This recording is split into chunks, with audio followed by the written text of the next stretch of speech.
Hello friends, welcome to my YouTube channel. तो आज हम बात करने वाले हैं रेजोनेंस के बारे में कि रेजोनेंस क्या होता है, क्या उसकी स्ट्रक्चर होते हैं और क्या उसकी डेफिनेशन होती है। ठीक है। तो रेजोनेंस क्या होता है? रेजोनेंस ऑर्गेनिक केमिस्ट्री के अंदर, जो ऑर्गेनिक केमिस्ट्री में रेजोनेंस की बात करते हैं, तो कहीं ना कहीं कंजुगेशन और डीलोकलाइजेशन के नाम से भी इसको जानते हैं। ठीक है। जहाँ पे भी डीलोकलाइजेशन होगा इट मीन्स कॉन्जुगेशन और delocalization delocalization of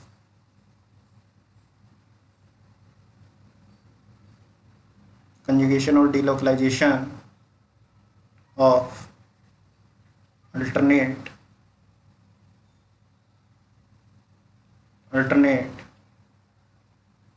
pi bond और lone pair। ठीक है।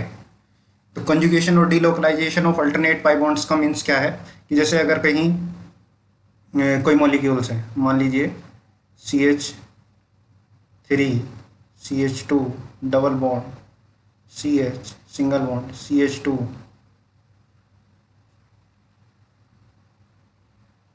CH2, ठीक, CH2 निगेटिव।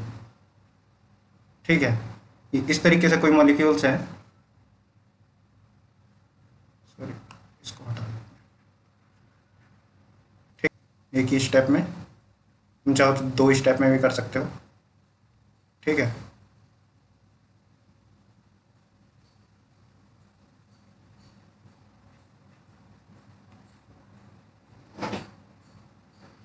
तो इस तरीके से यहाँ पर ये मॉलिक्यूल में यहाँ पर ये चेंज हो जाएगा। तो इसी तरीके से ये कंजुगेशन और डीलोकलाइजेशन कहलाता है। मतलब एक इलेक्ट्रॉन का मूवमेंट, जो इलेक्ट्रॉन यहाँ पर था पहले, ये वाला इलेक्ट्रॉन है, वो अब यहाँ आ गया और पाई बॉन्ड की पोजीशन चेंज हो गई। ठीक है। Use for stability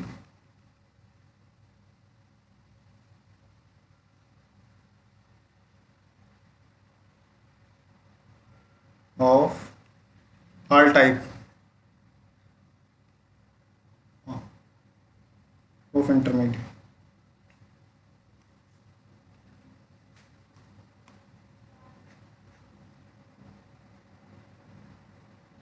The stability of all type in intermediate। ठीक है। जैसे कि जितने भी कार्बोकैटायन है, ठीक, रेडिकल हो गया, ठीक, और डबल बॉन्ड ट्रिपल बॉन्ड, सब तरीके के इंटरमीडिएट के लिए। ठीक है। तो इसकी डेफिनेशन को एक बार समझ लेते हैं कि डेफिनेशन क्या है।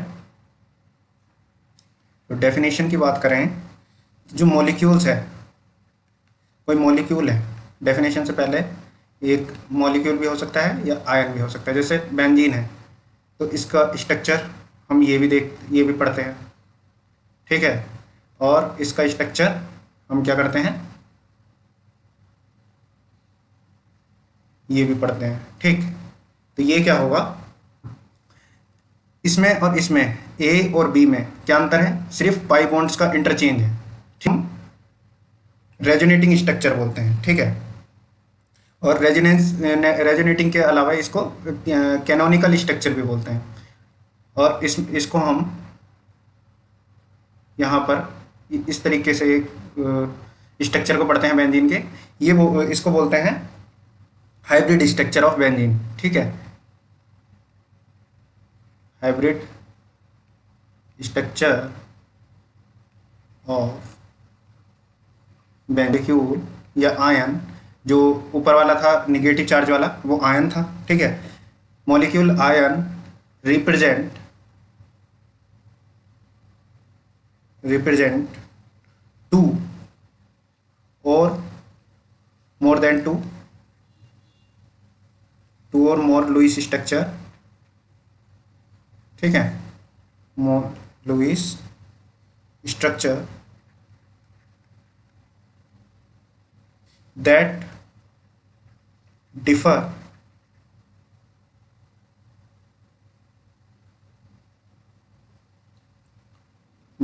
only in the position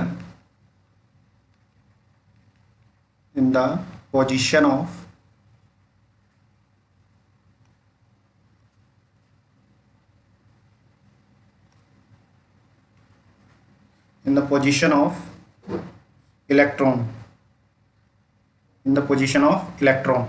ठीक है। these Lewis structure are known as these Lewis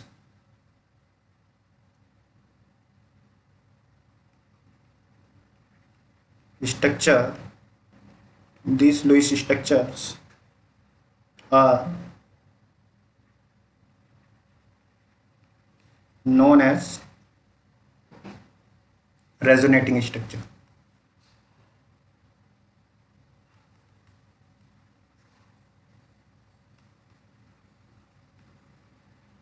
ठीक है, और इसको क्या बोलते हैं, और कैनोनिकल स्ट्रक्चर।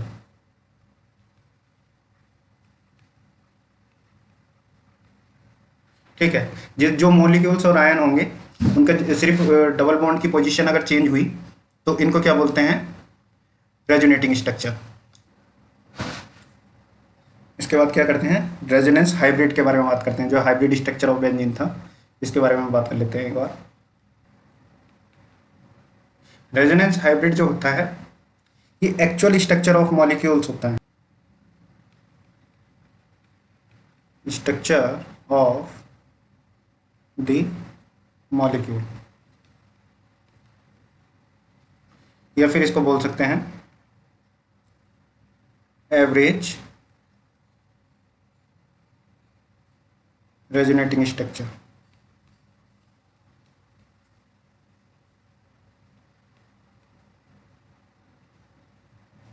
ठीक है, जैसे कि अगर हमने बेंजीन का एग्जाम्पल लिया था, जो ये वाला एग्जाम्पल है, ठीक है, जो ये स्ट्रक्चर है और ये स्ट्रक्चर है, ठीक है, तो इसमें डबल बॉन्ड की पोजीशन चेंज है, तो ये जो है ये एक्चुअल स्ट्रक्चर नहीं है। जो एक्चुअल स्ट्रक्चर है इसका, जो हमें लैब के अंदर अगर हम स्ट्रक्चर का एनालिसिस करें तो अगर जो हमें स्ट्रक्चर दिखता है वो रेजोनेटिंग हाइब्रिड स्ट्रक्चर कहलाता है, और वो इस तरीके से होता है, रेजोनेटिंग हाइब्रिड स्ट्रक्चर। और ये जो इलेक्ट्रॉन क्लाउड है वो चारों तरफ इसके सब में मिलता है। और जो ये रेजोनेटिंग स्ट्रक्चर है, यहाँ पर रेजोनेटिंग स्ट्रक्चर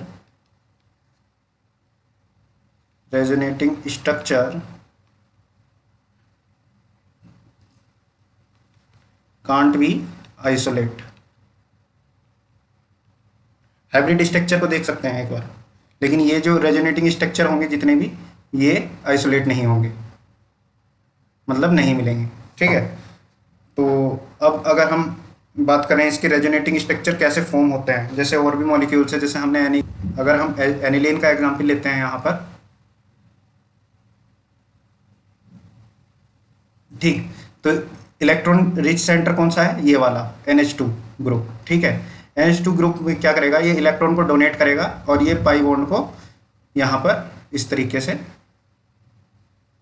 सबसे पहले क्या करना है, अगर हम आपको याद हो तो इलेक्ट्रॉनिक रिच वाले पार्ट को मैंने इलेक्ट्रॉनिक रिच से इलेक्ट्रॉनिक डिफिशिएंट की तरफ मूवमेंट कराना सिखाया था। ठीक है, तो इलेक्ट्रॉनिक रिच, जैसे अगर इलेक्ट्रॉनिक रिच पार्ट ये वाला है तो हम इस तरीके से ऐसे इस बॉन्ड पर, और ये बॉन्ड यहाँ पर 2 एरो लगाएंगे अगर लोन पेयर का केस है तो इसमें NH2 पर प्लस चार्ज आ जाएगा और यहाँ पर क्या आ जाएगा, ये नेगेटिव चार्ज आ जाएगा, और ये दोनों बॉन्ड की पोजीशन सेम रहेगी। ठीक है, इसी तरीके से अगर हम इसके बाद इस नेगेटिव चार्ज को देखें तो ये नेगेटिव चार्ज अगर यहाँ मूवमेंट करेगा तो ये पाई बॉन्ड कहाँ करेगा, यहाँ पर करेगा। ठीक है, तो और रेजोनेटिंग स्ट्रक्चर बनाते वक्त ये वाला जो साइन है ये रेजोनेटिंग स्ट्रक्चर का साइन कहलाता है। निगेटिव चार्ज, यहाँ निगेटिव चार्ज के बाद यहाँ ये डबल बॉन्ड, ये इस तरीके से ये बॉन्ड यहाँ आ जाएगा और यहाँ पर पॉजिटिव चार्ज होगा, ठीक है। फिर इसके बाद ये निगेटिव चार्ज यहाँ और ये निगेटिव चार्ज यहाँ, ठीक है। ये पाई बॉन्ड का मूवमेंट इस पोजीशन पर होगा। तो इस तरीके से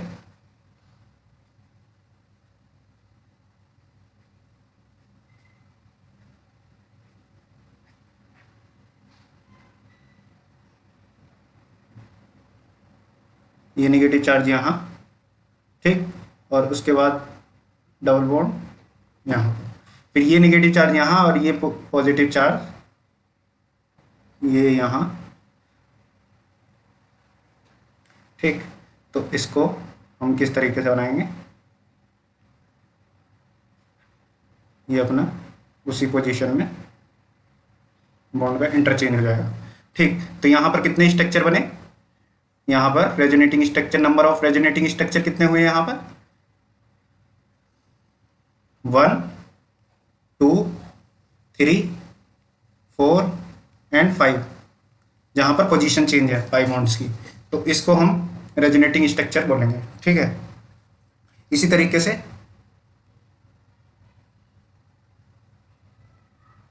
अगर हम दूसरा देखें, दूसरा एग्जाम्पल लें,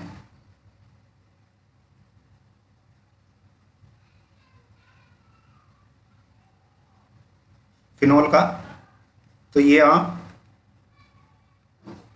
ट्राई करना, अगर नहीं आया तो आप मुझे बता देना, मैं अगली वीडियो में इसको सॉल्व करा दूंगा, ठीक है।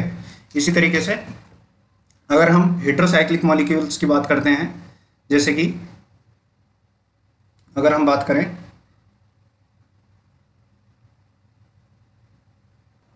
अगर हम पायरोल की बात कर लें, ठीक है, तो पायरोल में क्या होगा, इसकी यहाँ पर लोन पेयर है, ठीक। तो यहाँ पर लोन पेयर होने के कारण ये लोन पेयर ये इधर मूवमेंट करेंगे और पाई बॉन्ड का मूवमेंट कहाँ होगा, इस साइड में होगा।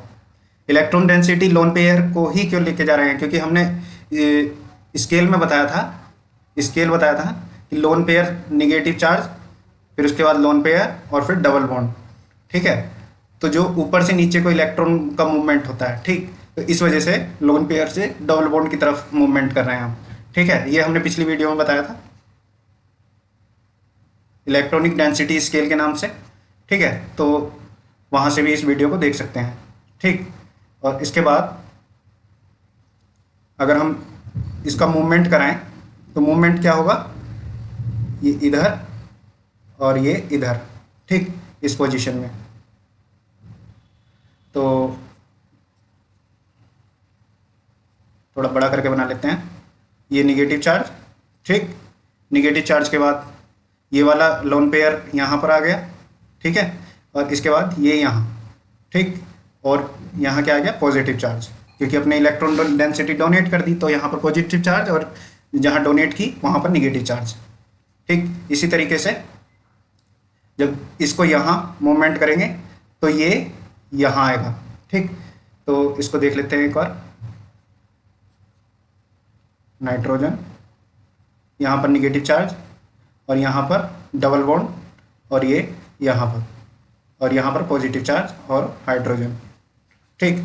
इसके बाद अगर देखते हैं तो ये मूवमेंट, यहाँ पर ध्यान देने वाली बात है कि ये जब निगेटिव चार्ज यहाँ मूवमेंट करेगा, जब ये मूवमेंट यहाँ चेंज करेगा, तो यहाँ पर क्या है, ये डबल बॉन्ड है, तो ये डबल बॉन्ड यहाँ मूवमेंट करेगा। इंपॉर्टेंट, जहाँ पर बच्चे गलती करते हैं, यहाँ डबल बॉन्ड, यहाँ पर निगेटिव चार्ज और ये पॉजिटिव हाइड्रोजन और एक डबल बॉन्ड यहाँ, ठीक है। फिर इसके बाद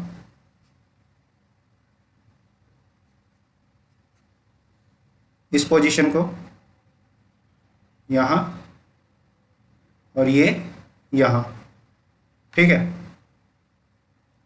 तो ये नाइट्रोजन H लगा हुआ है यहाँ, और ये डबल बॉन्ड, ये निगेटिव चार्ज हो जाएगा यहाँ, और ये डबल बॉन्ड, और यहाँ पर पॉजिटिव चार्ज। ठीक, फिर इसके बाद इस पोजीशन को चेंज करेंगे। ठीक है, और ये डबल बॉन्ड नाइट्रोजन पर आ जाएगा, हाइड्रोजन। ठीक है, और ये डबल बॉन्ड, ये डबल बॉन्ड। ठीक, तो इसमें रेजोनेटिंग स्ट्रक्चर कितने हुए, ये वाला और ये वाला, ये और ये तो एक ही हुआ। ठीक है, इसके बाद 2 3 4 और 5, यहाँ पे भी कितने नंबर ऑफ रेजोनेटिंग स्ट्रक्चर अगर कुछ क्वेश्चन में आए तो कितना होगा, नंबर ऑफ रेजोनेटिंग स्ट्रक्चर,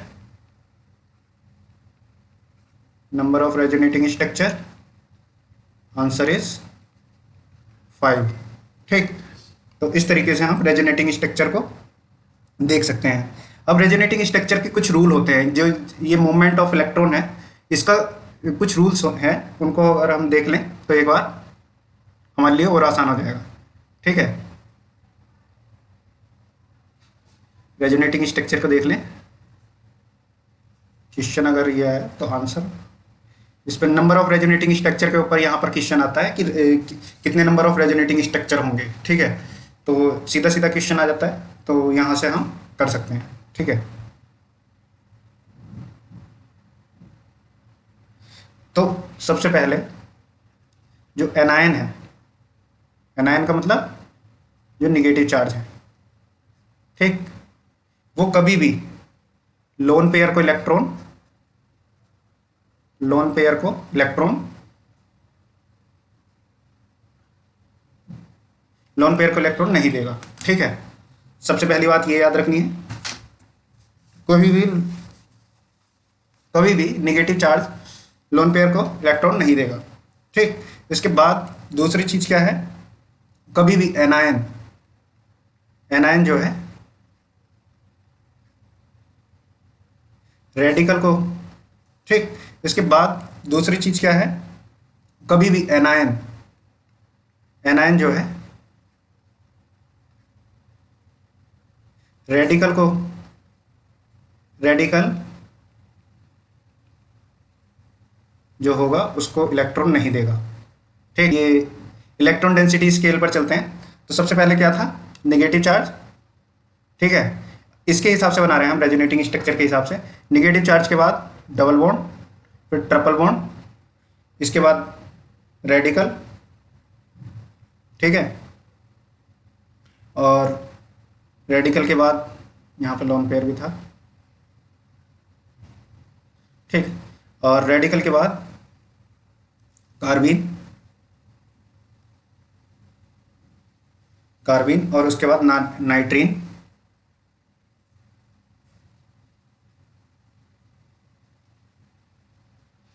और फिर carbocation.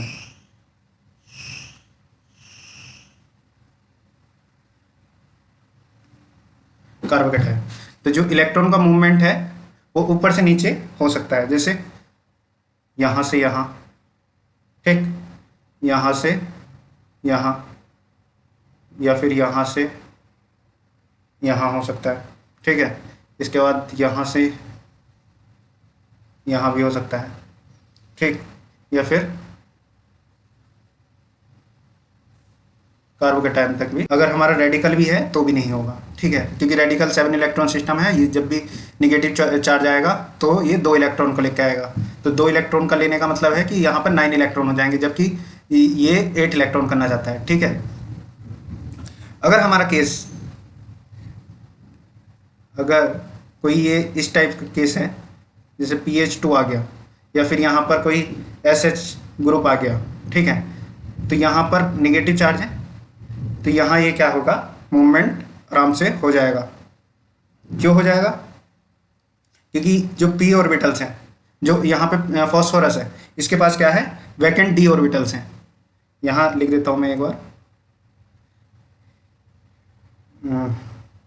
Because of vacant d orbitals. ठीक है,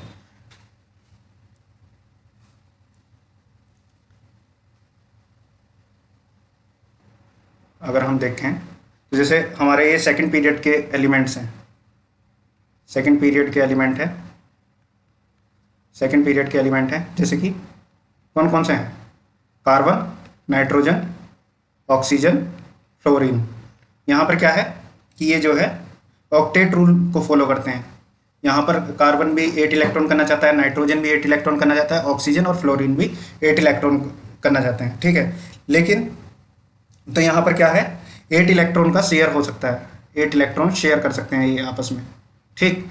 लेकिन क्या है, थर्ड पीरियड के एलिमेंट्स जो हैं, थर्ड पीरियड में जैसे कि कार्बन के नीचे कौन है?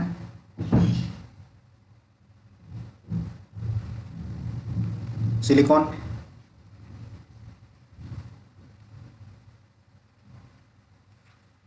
जो ये है, ये वाले एटम हैं, ये क्या करते हैं, ये 8 इलेक्ट्रॉन को भी शेयर कर सकते हैं, 8 इलेक्ट्रॉन तो है ही, 10 इलेक्ट्रॉन को भी शेयर कर सकते हैं और 12 इलेक्ट्रॉन को भी शेयर कर सकते हैं, ठीक है। ये फोर्थ पीरियड में क्या है, फोर्थ पीरियड में 18 इलेक्ट्रॉन शेयर कर सकते हैं, ठीक है। इसके बाद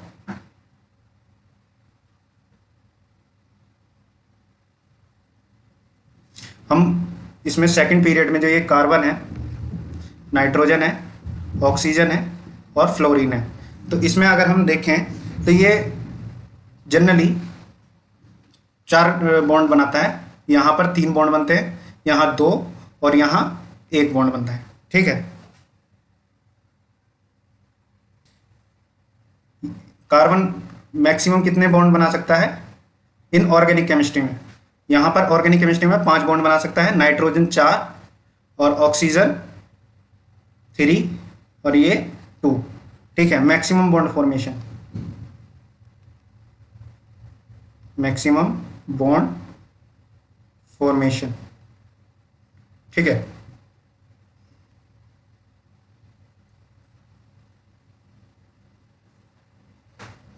तो अगर एग्जाम्पल की बात करें तो यहाँ पे NH4+, यहाँ पे H3O पॉजिटिव और यहाँ पर HF+ भी बन जाता है, ठीक है, H2F+, ठीक। और कार्बन का एग्जाम्पल लें तो CH5 भी होता है, ठीक है, जिसको हम जानते हैं ये मैथोनियम आयन होता है और इसकी जो शेप है वो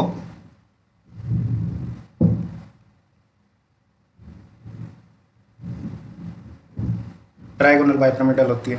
और ये हाइब्रिडाइजेशन कितनी होती है इसकी? sp2 हाइब्रिडाइज्ड होता है, ठीक है। तो हम ये देख सकते हैं, ठीक है।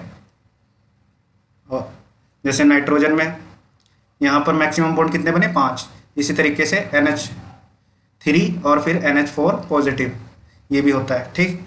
और इसी तरीके से H3O पॉजिटिव, ठीक। इसी तरीके से मतलब बहुत सारे बॉन्ड हम कर सकते हैं कवर। अगर हम इसका एग्जाम्पल लें, जैसे कोई NH, पहले वाले एग्जाम्पल में क्या था, NH2 था, यहाँ पर 3 कर लें तो यहाँ पर रेजोनेटिंग स्ट्रक्चर के कौन से होंगे? सिर्फ इन पाई बॉन्ड का इंटरचेंज होगा, ये इस बॉन्ड को डोनेट नहीं करेंगे क्योंकि यहाँ पर मैक्सिमम 8 इलेक्ट्रॉन हो चुके हैं। तो इसमें रेजोनेटिंग स्ट्रक्चर कौन सा होगा? सिर्फ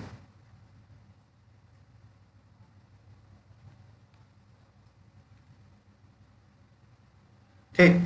और लेकिन अगर ये कोई मॉलिक्यूल्स इसके अलावा इस तरीके से है, पॉजिटिव चार्ज है लेकिन इसके पास में क्या है? डबल बॉन्ड है, जैसे कि नाइट्रोजन के पास डबल बॉन्ड लगा दीजिए, ठीक।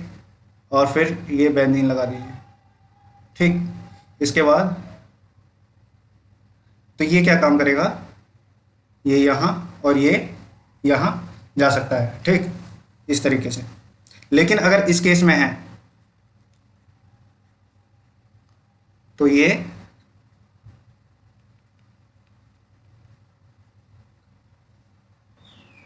ये यहाँ नहीं जाएगा, ठीक।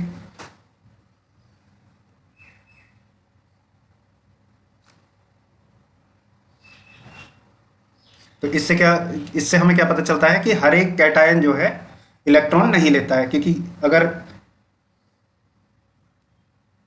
हर कैटायन इलेक्ट्रॉन नहीं लेता। ठीक। अगर हम दूसरी तरफ बात कर लें, अगर हम कोई दूसरा एग्जाम्पल लें, जैसे कि हम कोई ब्रिजिंग कंपाउंड ले लेते हैं। ब्रिजिंग कंपाउंड ले, जैसे कि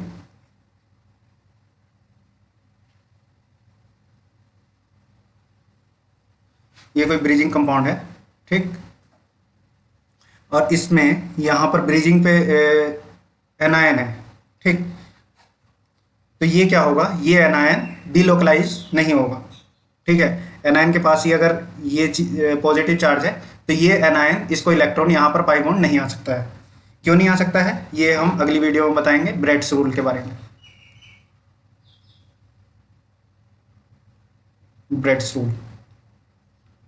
ब्रेड्स रूल बताएंगे और इसकी एप्लीकेशन बताएंगे, क्या एप्लीकेशंस हैं। ठीक। तो thank you for watching. Thank you. Share कीजिए इस वीडियो को अपने फ्रेंड्स के साथ और लाइक कीजिए और सब्सक्राइब कीजिए चैनल को। ठीक है। Thank you.